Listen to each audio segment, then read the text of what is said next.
On va parler sur les fonctions numériques. Je vais parler sur les fonctions numériques en gros. Alors, quant à tout nombre d'un certain ensemble, par exemple, on fait correspondre un unique nombre. On définit une fonction. Donc, tout d'abord, définition générale d'une fonction. Définition générale d'une fonction. Je vais commencer par un ensemble de définitions d'une fonction image et antécédent, donc qu'on appelle domaine de définition.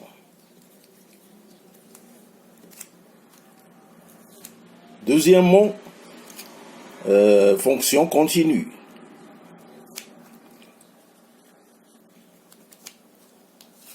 Troisièmement, tableau de valeurs.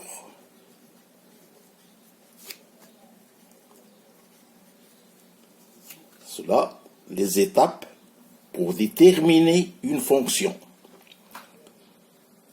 On a dit domaine de définition, fonction continue, adressement d'un tableau de valeurs. De ce tableau, on fait la courbe représentative.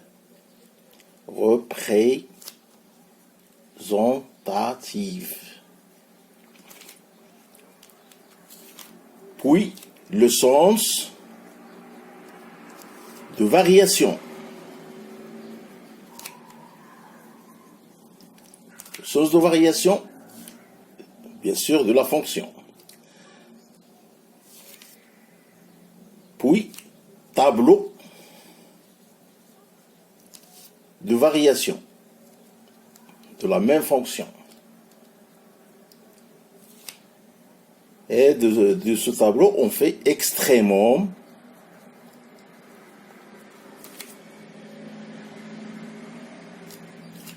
c'est-à-dire maximum, le sens de la courbe, maximum, minimum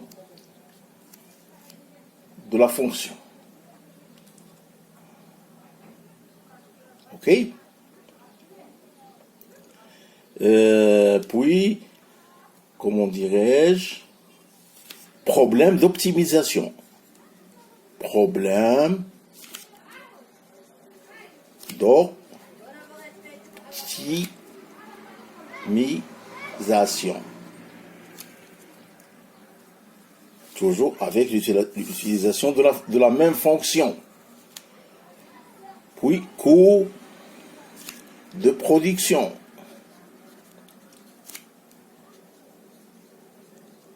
Coût de production, c'est-à-dire coût moyen, coût marginal, etc.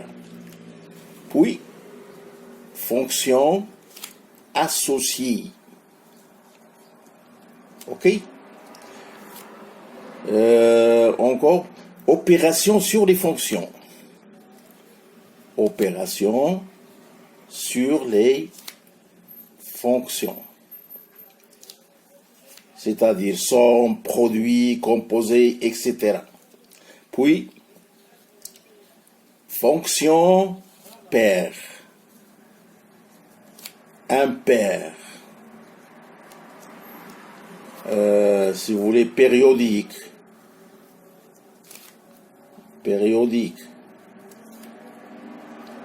en escalier, et ainsi de suite. Donc, je vais terminer fonction antipériodique. Fonction antipériodique. Puis, fonction bornée. OK? C'est-à-dire bornée, majorée, minorée. puis fonction, si vous voulez, bijective et bijection réciproque, bijective, bijection, voilà. Fonction, fonction, comment je veux dire, contractante. Contractante. Voilà.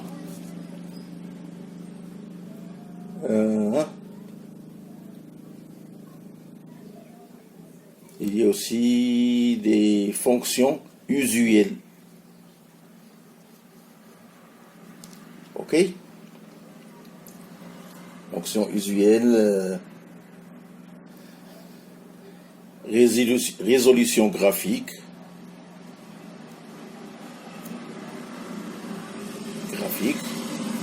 Il y a aussi position relative de deux courbes.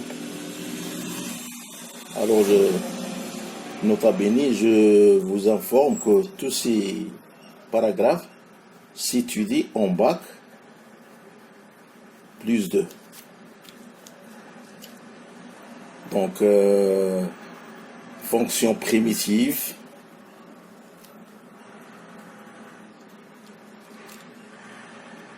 intégrale, ok, les limites,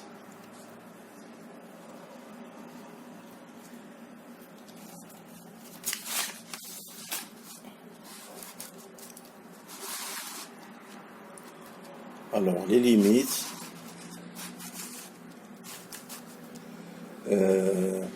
branche infinie,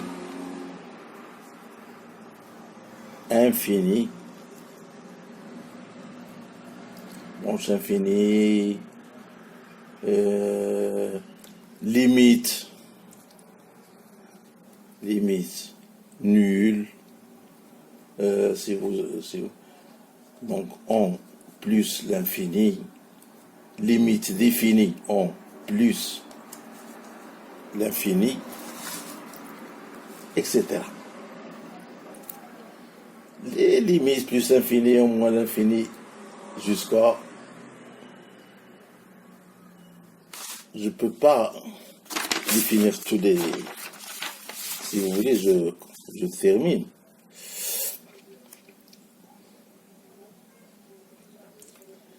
Équation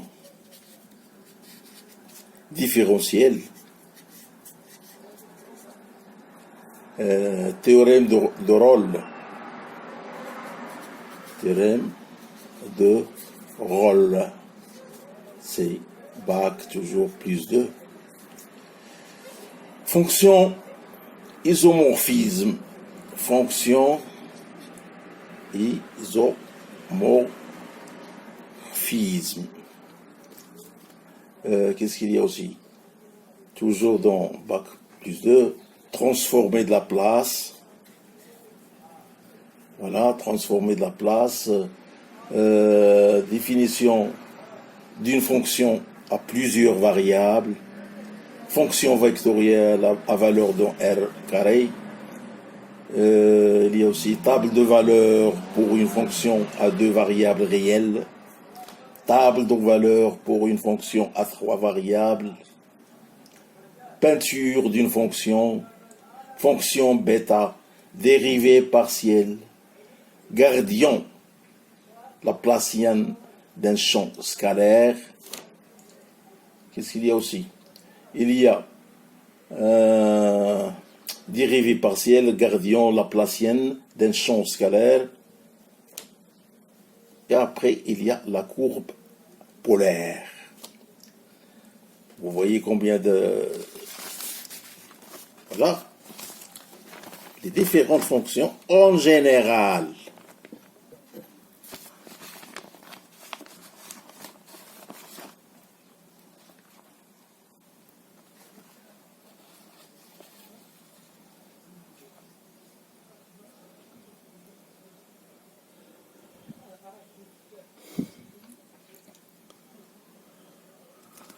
Alors, dans le chapitre prochain, je vais parler sur, par exemple, le domaine de définition.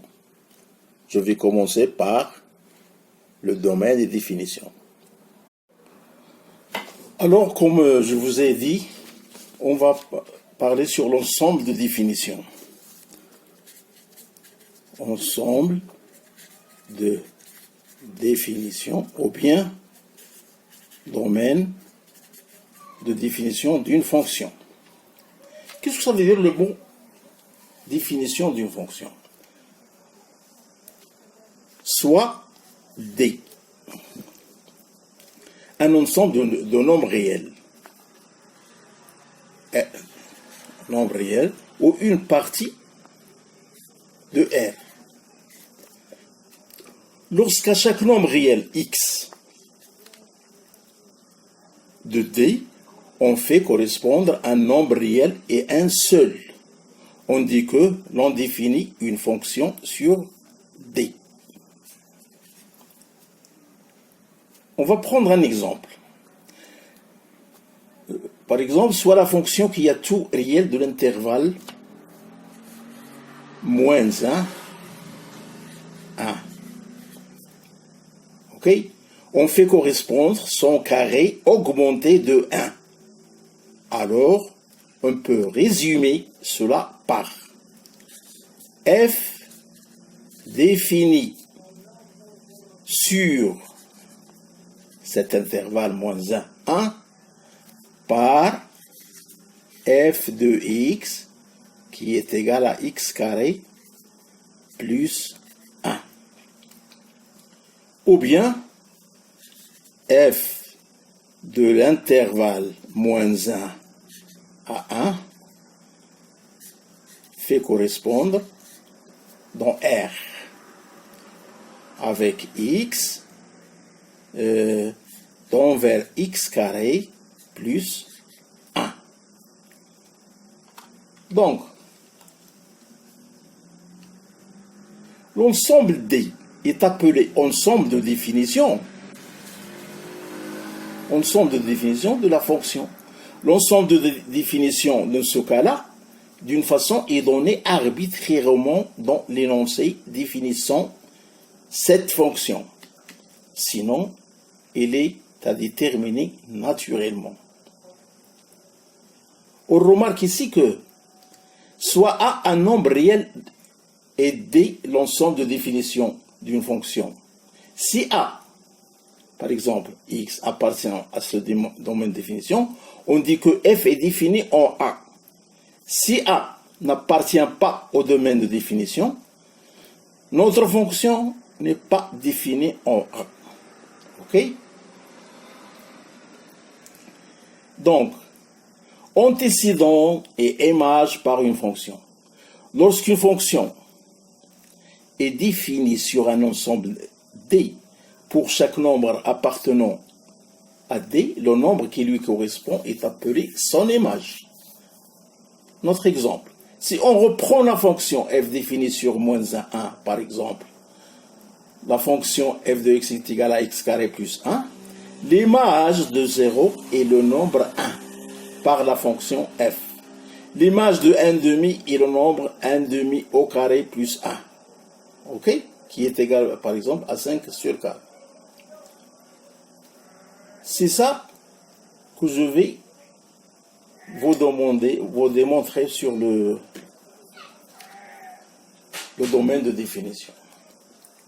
Prenons une courbe, par exemple. Notre repère, c'est ceci. Voilà. F de x, l'axe des abscisses. Voilà. B, par exemple, A. À l'abscisse A, on a une fonction B. I. Donc, notre cours passe par ça. Vous voyez? Graphiquement, on retrouve l'image du nombre A en lisant l'ordonnée B d'abscisse A de la courbe. OK?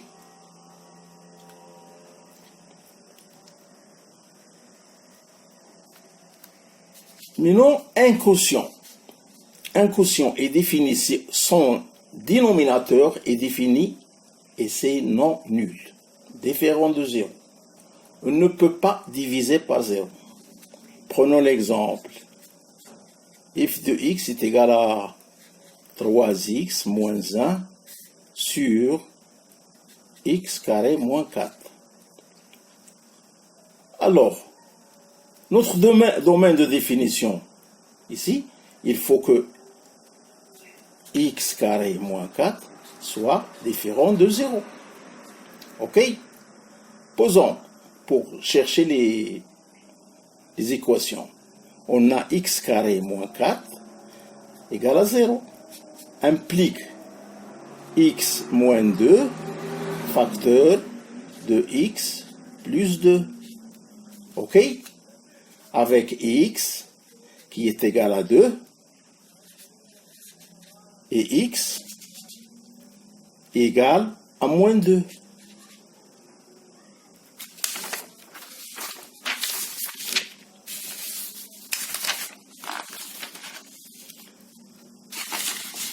Notre domaine de définition, dans ce cas-là, domaine définition de la fonction, qui est égal dans R, bien sûr, moins l'intervalle moins 2 et 2.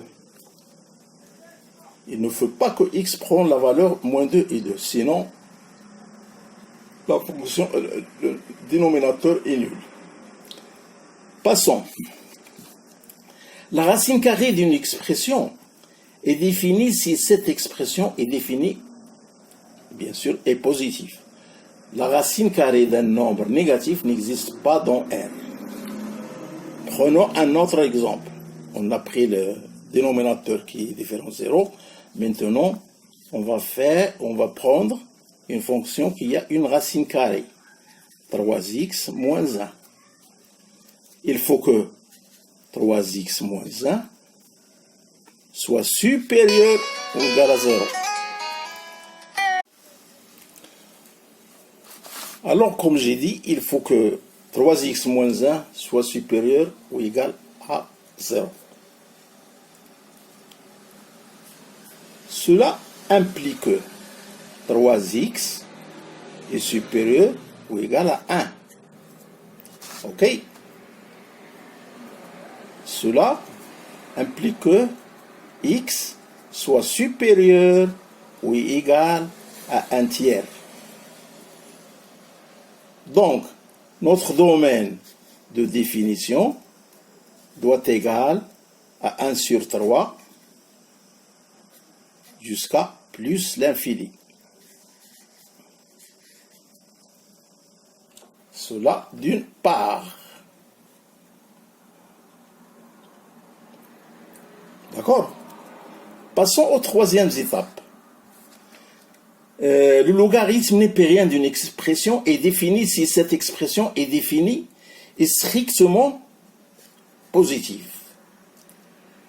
J'ai dit le logarithme népérien d'un nombre réel négatif n'existe pas. F de x est égal au logarithme népérien de 1 moins 2x.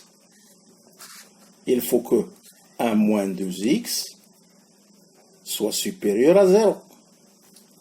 Implique que 1 supérieur à 2x. Cela implique que 1 demi est supérieur à x. D'accord? Dans ce cas-là, notre domaine de définition égale moins l'infini 1 demi. C'est-à-dire toutes ces valeurs-là compris entre moins l'infini jusqu'à 1 demi, elles ne doivent pas être présentes dans le logarithme népérien, c'est-à-dire dans x. cela est juste. Donc j'arrive, on généralise, voilà.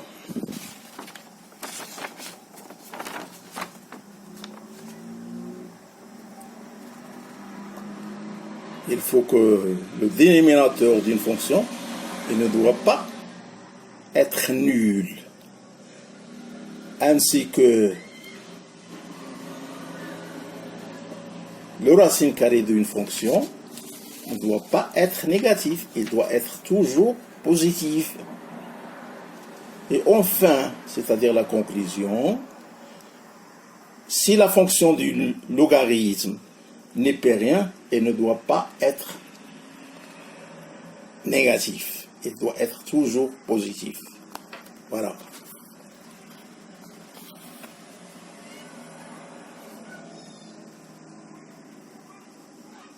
Voilà ce que je peux dire sur les fonctions et sur le domaine de définition.